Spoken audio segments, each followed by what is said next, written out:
Hello, ini aku tadi habis mereview hasil ujian Cambridge-nya Arjuna, anakku, ya. Grade 3, ya. Sebenarnya Arjuna itu nggak bodoh-bodoh amat ya di di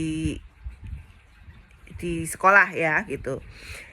Kenapa? Karena dari Cambridge-nya sendiri memberi nilai outstanding untuk Arjuna, ya. Walaupun persentase nilainya itu sekitar 70%-an, ya. Ujian Cambridge itu ada 3 subjek yang diujikan. Yang pertama ada English, kedua ada Math, ketiga ada Science, ya. Itu 3 hal itu aja yang diujikan oleh Cambridge, ya. Kemudian Arjuna itu mendapatkan nilai outstanding, artinya dia nilainya jauh di atas rata-rata seluruh siswa Cambridge International School di seluruh dunia, ya. Kalau ujian Cambridge itu langsung seluruh dunia, ya, nggak ada lokal-lokalan, ya. Karena langsung yang mengeluarkan soal itu langsung dari Cambridge, ya. Cuma memang dinilai oleh gurunya sendiri karena soalnya kan esai. Nah, kemudian ada beberapa kategori nilai. Yang pertama yang paling rendah itu namanya unclassified, ya. Kemudian yang kedua ada basic. Yang ketiga ada aspiring. Aku nggak ngerti apa maksudnya aspiring itu. Yang keempat itu ada good, ya, bagus. Yang kelima ada high atau tinggi. Yang terakhir yang keenam itu ada outstanding, ya. Nah, itu Arjuna itu semua nilai Math, English, Science-nya ada di outstanding, ya.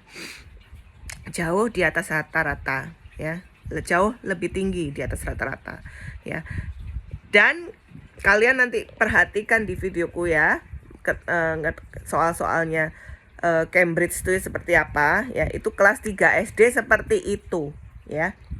Jadi menurutku Arjuna itu bukan nggak bisa, tapi agak sulit dia memahami soal dalam bahasa Inggris, ya. Walaupun dia terbiasa memakai English sehari-harinya, tapi sulit dia memahami soal itu aja, ya. Walaupun dia memang pelajarannya sudah bahasa Inggris, kayaknya sulit, ya. Aku saja yang sudah S3 aja sulit memahami soal itu. Walaupun aku juga bisa bahasa Inggris, ya. Aku bisa bahasa Inggris, ya. Itu harus pelan-pelan memahami soal ujiannya Arjuna itu, ya. Kalian lihat sendiri soalnya seperti itu, ya. Benar-benar pemahaman, ya. Aku nggak tahu kalau nasional gimana. Kalau aku nasional dulu nggak seperti itu, ya. Kalau nasional, kurikulum nasional namanya 1 tambah 1 sama dengan 2, 5 kali 4 sama dengan 20. Udah, that's it, ya. Kalau Arjuna tuh nggak, lebih ke pemahaman, lebih banyak ke soal cerita, pemahaman, ya. Itu kalian lihat sendiri di videoku, ya. Ada salah satu soal itu mencerminkan soal-soal tes CPNS, ya. Percaya nggak percaya? Mirip, ya. Makanya aku bilang soal-soal tes CPNS itu sudah muncul di kelas 1 SD ya Cambridge, ya. Karena Cambridge itu pemahaman. Makanya beberapa orang ada yang bilang Cambridge itu sulit. Sebenarnya nggak sulit. Sebenarnya kurikulum Cambridge dibandingkan kurikulum nasional itu sama, ya. Cuma penyampaiannya saja yang berbeda. Karena ilmu di seluruh dunia itu pasti sama, aku yakin, ya. Cuma penyampaiannya saja yang berbeda.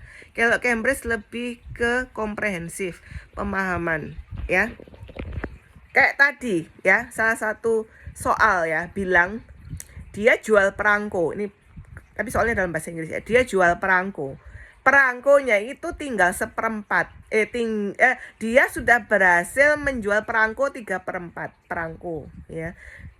Sisanya ada 4 perangko, ya. Soalnya itu begitu. Kemudian satu perangko harganya berapa tadi, ya? Berapa aku lupa, harga perangkonya itu berapa, ya. Berarti dia dapat uang berapa dari jual perangko, ya. Ini loh soal anak kelas 3 SD, ya. Ini soal tes CPNS tuh kayak gini, ya. Bukan berarti ini soal itu sulit, enggak, tapi soal ini mesti mikir bertingkat-tingkat, ya.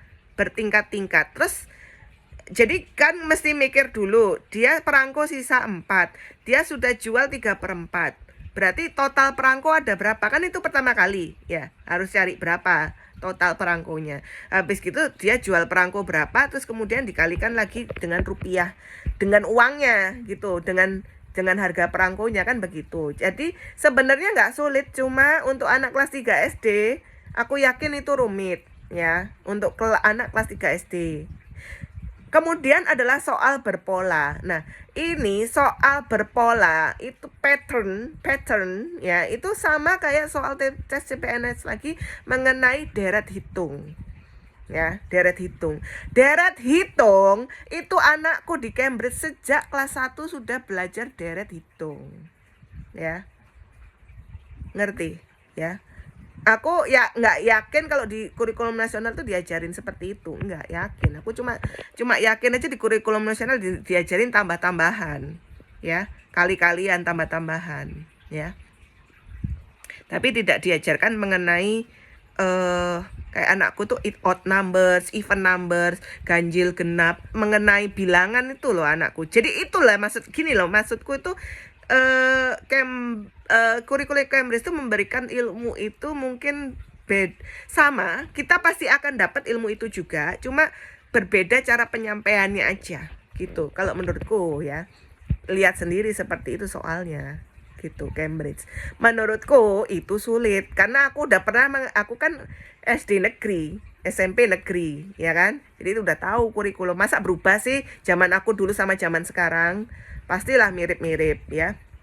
Dan anakku bilang memang berbeda ya, tapi aku yakin sebenarnya pada dasarnya itu sama aja, cuma memang berbeda penyampaiannya. Cuma kalian lihat sendiri kan, ada anakku tuh yang benar jawabannya, aku nggak terima itu mau tak diskusikan nanti sama gurunya ya, sama guru sainsnya, kenapa anakku disalahkan ya. Aku nggak peduli nilainya anakku itu di Cambridge berapa, tapi kan nggak boleh anak udah bener jawab disalahkan, nanti kan menyesatkan itu gitu loh. Anakku tuh menjawab adalah, nah itu yang pengen aku tanyakan juga ke gurunya. Ini kalau ujian Cambridge ada nggak kunci jawaban dari Cambridge? Apa murni dari gurunya saja yang menilai? Itu aja yang mau aku tanyakan. Harusnya tetap ada kunci jawaban karena kan ini ujian internasional ya.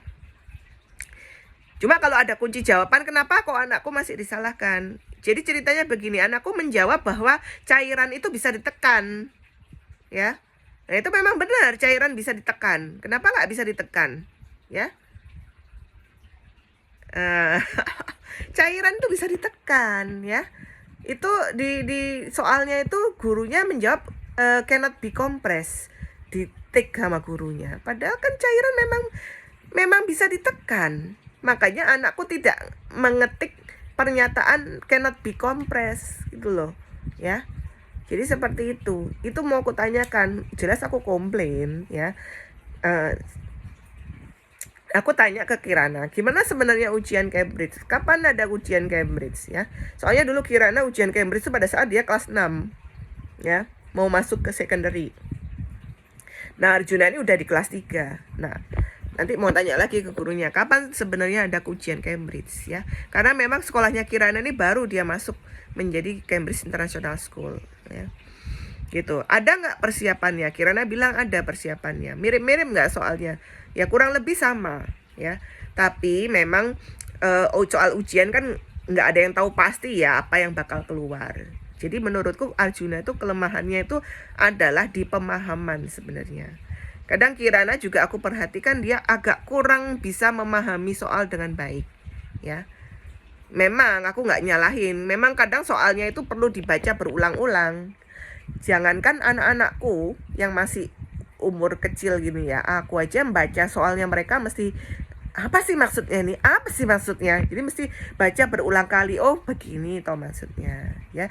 Jadi menurutku anak-anak tuh nilainya kurang, banyak salahnya ya karena memang soalnya agak sulit dipahami ya gitu. Walaupun mereka sehari-harinya memang sudah pakai Inggris kan, karena semua pelajarannya dalam bahasa Inggris gitu ya.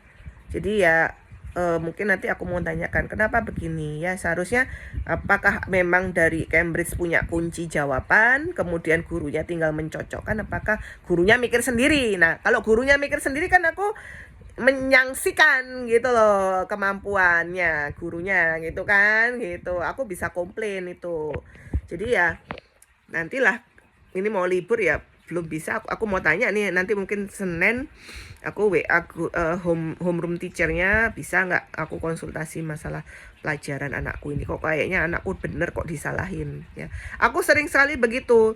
Jadi kalau anakku nilainya jelek itu langsung aku lihat hasil ujiannya ya, seperti apa yang disalahkan oleh gurunya ini gitu loh ya.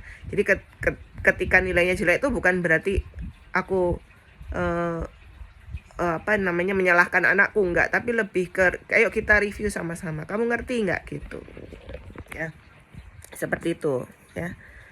Jadi ya aku rada kecewa iya, cuma ya karena seperti itu akhirnya aku memutuskan anak Arjuna nanti di kelas 5 ini akan les bimbel ya, GO, Ganesha Operation ya. Memang Ganesha Operation dia kurikulum nasional, cuma itu membantu dia untuk pola pikirnya aja ya. Karena memang pada dasarnya mata pelajaran tuh sama saja, cuma penyampaiannya aja yang berbeda. Karena menurut pengalamanku juga, karena Kirana dulu aku ikutkan les GO sejak kelas 5 SD, itu juga dia jadi the best di kelasnya ya. Jadi